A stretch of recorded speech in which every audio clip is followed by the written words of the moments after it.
こんにちは皆さん。この動画では JBL サウンドバーで曲をミュートする方法をお見せします。それでは曲を再生するところから始めましょう。ここにあります。曲を再生するときは、例えばリモコンのミュートボタンを押すだけで、ここにミュートされたという情報が表示されることになるはずです。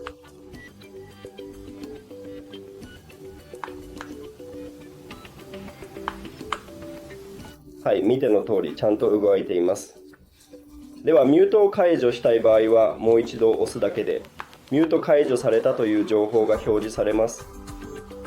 このリモコンには少し問題があるのでもう何回かクリックする必要があると思います。はい、見ての通り音量だけがあります。それだけです。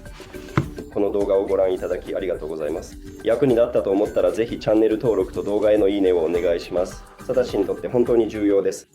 またね。